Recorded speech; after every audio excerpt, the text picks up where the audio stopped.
السلام عليكم ورحمة الله تعالى وبركاته. بسم الله والحمد لله والصلاة والسلام على أشرف خلق الله سيدنا محمد وعلى آله وصحبه أجمعين. أهلا وسهلا ومرحبا بكم أعزائي المشاهدين والمشاهدات في موضوعنا اللي موضوع كيف نحافظ على الاستمرارية في رمضان، أو ما أنجزناه وما تعلمناه في خلال شهر رمضان. الحلقة السابقة تحدثت في موضوع كيف كان حالنا وكيف كانت أجواءنا، يعني كل الناس يعني كان في روح، في انتعاش، في ما شاء الله، يعني حقيقة يعني الكل يتذكر تلك اللحظات يعني وتلك الأيام الجميلة اللي قضيناها في شهر رمضان.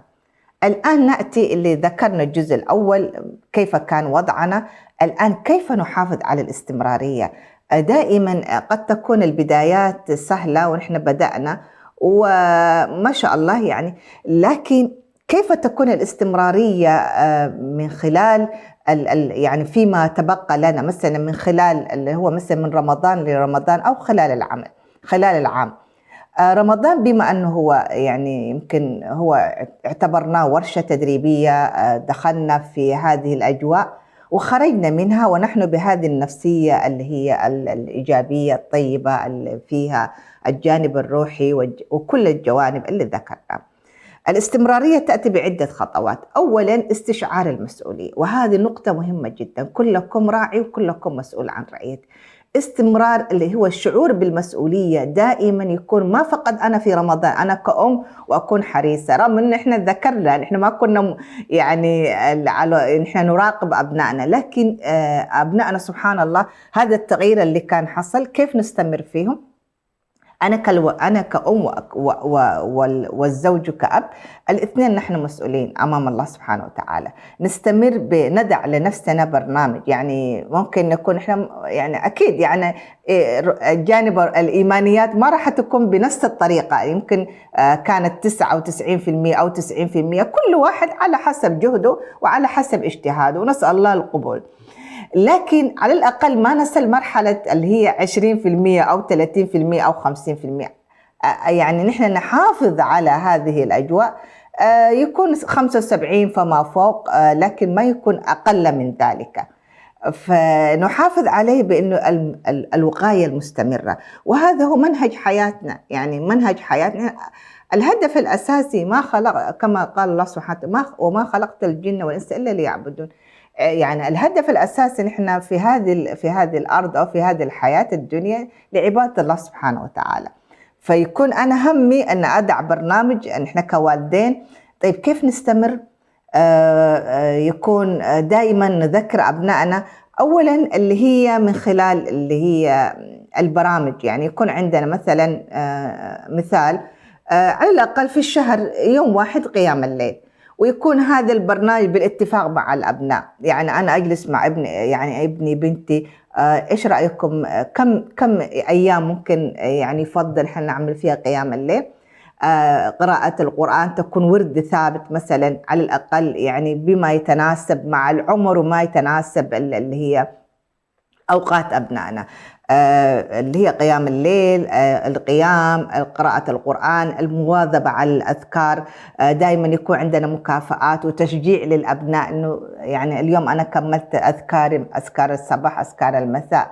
هذه الأشياء اللي تكون على طول، يعني نحن بحاجة لهذا الغذاء الروحي والانقطاع. أكيد يعني سبحان الله، يعني الروح تحتاج لغذاء وتحتاج بصورة مستمرة، كما نحن نحتاج للأكل والشرب والماء وكل هذه الأشياء. استمرار في قراءة القرآن، في الأذكار زي ما ذكرت، يكون عندنا برنامج اللي هو تذاكر أو درس خلال الشهر مثلا، ويكون بمشاركة جميع أفراد العائلة، نكون في جلسة أسرية، جلسة يعني كذا الناس يكون فيها نوع من يعني النقاش الودي والأخذ والعطاء، يعني هم شركاء معنا في هذا الجانب. نحدد يوم في الشهر مثلا يكون عندنا دراسة مثلا آية، أو يكون تدبر في آية معينة والكل يتقاسم الأدوار. مثلا واحد من الأبناء يأخذ حديث معين، أعطي واحد من أبنائنا دعاء مثلا، يحفظ الدعاء ويشرح لنا أهمية هذا الدعاء. هذا الجانب العملي اللي هو يكون فيه الأذكار، الصلوات، قراءة القرآن. جانب آخر اللي هو ربط الأبناء بأشياء عملية، اللي هي الآن مثلا عطلة السبت والأحد. عطلة السبت والأحد نحن نوظفها في أشياء كثيرة، جزء منها هو اللي هو التواصل مع الأهل وصلة الأرحام. يكون إشراك الأبناء في برامج. الآن ما شاء الله يعني في الكثير من البرامج. إحنا كان عندنا تجربة في رمضان، برنامج تربوي دائما يكون أبنائنا في رمضان وشاركوا معنا يمكن من مختلف الدول، يعني ما تتخيلوا، من كندا وأمريكا وأوروبا وأستراليا. فكان هذه البرامج هي في كثير منها مستمر. إشراكهم في البرامج اللي هي في عطلة الأسبوع، في عطلة الصيف، وإحنا الآن بما أن إن شاء الله يعني بعد 2-3 مقبلين على عطلة الصيف، ما هو برنامجنا في الصيف؟ أنا كوالية أمر، أنا مسؤولة أن أنا أبحث لأبنائي بما يتناسب مع وقتهم، ويكون هذه من أولوياتنا. يعني إحنا للأسف أنا ألاحظ كثير من أولياء الأمور ممكن يسرف المال في أشياء أحيانا تكون يعني فيها نوع من البذخ والترف، وما تكون هي أولوياتنا. لكن لما تأتي أنت في موضوع الجانب التربوي أو الجانب اللي هو التأهيل بالنسبة للأبناء، يقول لك لا يعني مبلغ كبير وأنا ما عندي إمكانية. ممكن أنت تصرف هذا المبلغ في وجبة في يوم واحد أحيانا، أو في مشتروات يعني بتكون هي أشياء إضافية. فتكون يكون أنا كأم وكأب والية أمر يكون عندي صندوق للتأهيل للكل. يعني حتى نحن ككبار نحتاج بصورة مستمرة، نحتاج تزكية النفس، نحتاج نطور من أنفسنا، نحضر دورات تدريبية، نحضر ورش، والآن ما شاء الله كل شيء متاح عبر الإنترنت. الجانب آخر اللي هو المواظبة على الصلوات وخاصة النوافل. هذه الأشياء مهمة جدا.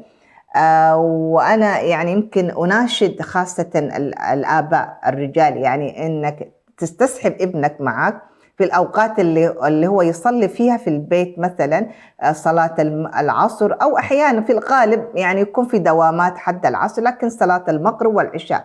يعني يعني الآباء يعني يستصحبوا معهم أبنائهم الصغار ويشجعوهم على الصلاة في المسجد. وهذه الاستمرارية حقيقة الابن يشعر بهذه الأجواء ويواظب على صلاة الجماعة، وتكون هي واحدة من الأشياء العملية اللي تجعل الابن يستمر في الصلاة، يستمر يعني يواظب في الجانب اللي احنا يعني اللي هو أنجزناه، أو في الأشياء اللي استفدنا منها في رمضان. فيبقى الاستمرارية تأتي هنا يعني حقيقة هي الوقاية المستمرة. إذا كنت أنا كأم وكأب وكوالية الأمر حريصة جدا أن ابني يأخذ كل جرعات التطعيم والتحصين، فلا بد أن أدع كذلك في هذه في من ضمن أولوياتي، لا بد أن يكون هنالك التحصين التربوي، التحصين الروحي المستمر، ويحتاج تعاون الجميع حقيقة. يعني ما يكون فقط هو مسؤولية الأب أو مسؤولية الكل يكون شريك في هذا الجانب. الجانب الآخر اللي هي موضوع القدوة. أنا كأم يعني ما أكون فقط أنه أنا أهتم بالقرآن والصلوات والنوافل والأذكار في رمضان، ويأتي أنه سبحان الله بعد رمضان أو الأيام يعني بعد رمضان تكون أنا في تكاسل. فالابن يلاحظ، ونحن نكون خير قدوة. يعني القدوة هو الإرشاد والتوجيه، والتعليم بالقدوة يعتبر واحدة من أهم وأقوى الوسائل اللي تجعل الأبناء يعني يقلد الآباء ويتبعوا. لكن يعني ما ممكن أنا أقول لابن أقرأ القرآن، أقرأ الأذكار وأخشع في صلاتك، وأنا في نفسي أكون أنا أضيع وقتي في الجوالات، في الزيارات أحيانا اللي يكون اجتماعية وتكون على حساب أشياء كثيرة. فالتوازن مطلوب جدا، التوازن في كل الأشياء، ونحن نكون خير قدوة وخير نموذج يقتدى به. النقطة اللي هي قبل الأخيرة يمكن أنا أركز عليها، ربط أبنائنا بالسيرة النبوية. يعني سبحان الله، يعني في كثير من الدروس والعبر. سيرة الرسول صلى الله عليه وسلم كان كيف هو قدوة ونموذج في بناء هذه الأمة، وسبحان الله هو نبي الإحسان، وكيف كان يتعامل، كيف كان يوجه الأبناء والشباب. ونحن كون نحن كأولياء الأمور يكون عندنا يعني زي ما يقولوا يعني هو القايد أو الموجه. فأنا حتى أعطي لأبنائي لابد أن أكون أنا أكون متطلعة، يعني يكون عندي أنا اطلعت على السيرة، أنا أكون أقرأ وأتفقه وأعلم، ويعني أطور من ذاتي، فحتى أعطي أشياء مفيدة من خلال قصص محببة للأبناء. فيعني واحدة من النماذج اللي كانت تجربة عملية في رمضان هذا العام، وتقول واحدة من البنات تقول أنا كنت أحضر العشر الأواخر، وكان في المسجد درس بعد ما بين الصلاة اللي هي صلاة القيام اللي هي صلاة التهجد، ما بين الأربع ركعة الأولى وفي الوسط في درس، ثم بعد ذلك الإمام يكمل. فتقول الإمام سبحان الله الشيخ في هذا المسجد كان يشرح لهم العشر الآيات اللي هي آخر في سورة الفرقان، اللي هي ويصف فيها عباد الرحمن الذين يمشون هونا وإذا خاطبهم الجاهلون قالوا سلام، والذين يبيتون لربهم سجدا وقيام. سبحان الله هذه الآيات تقول لي أنا كأن أول مرة أسمعها. تقول لي هذه الآيات يعني كانت فيها زي ما تقولي نظام لحياتي. فعشت كل آية في هذه اللي هي نهاية سورة الفرقان، تقول عشت فيها في كل آية أنا كنت أتوقف، وكنت أنتظر اليوم اللي بعده العشر الأواخر، كل يوم أنا أعيش واحدة من هذه الصفات عباد الرحمن. نسأل الله أن يجعلنا وإياكم منهم. فتقول هذا الشعور يعني غير فينا أشياء كثيرة، غير في سلوكي، يعني غير في نظرتي للأمور، غير في تعاملي مع الآخرين. يعني سبحان الله شوفوا يعني جمال هذه الآيات. ما يعني لو تدبرنا في كل سورة من السور يعني فيها جانب تربوي، فيها يعني اللي هي تعتبر هي دستور حياتنا، فأبنائنا فيهم الخير الكثير. فحقيقة هذه القصة حقيقية وأنا عشتها في هذا الرمضان. وهذه الطالبة تنقل لي قصتها سبحان الله، تقول لي يعني أنا تغير حالي بهذه الآيات. وهذا نموذج أن إحنا حتى يستمر. كيف يستمر؟ ممكن يكون بالتدبر، ونعطي لأبنائنا الفرصة أن إحنا تدبرنا في هذه الآيات من خلال جلساتنا، من خلال دروسنا، يجعل أنه الاستمرارية في القضية. أنه يعني أنا لو يعني إذا ما واظبت في العلاج وأنا فقط أخذ وأتوقف، ما حيكون في نتائج إيجابية، وهذا ما نريده. وكل مننا في البلاد اللي هو فيها الكل يمكن عنده من الوسائل. إذا تعثر الأمر في الحضوري، أنا مثلا ما أستطيع أن أنسق برنامج حضوري، أستطيع أن أرتب برنامج أونلاين. الآن كل شيء متاح. فيبقى إنه يعني في نهاية حديثنا كيف يستمر؟ نحن لابد الكل يجتهد، الكل يعمل، نحافظ على الديمومة بالقليل الدائم خير من كثير منقطع. نسأل الله أن يوفقنا وإياكم على الطاعات، وأن يعيننا وجميع أبنائنا. وإلى أن نلقاكم في الحلقة القادمة بإذن الله. نستودعكم الله، والسلام عليكم ورحمة الله تعالى وبركاته.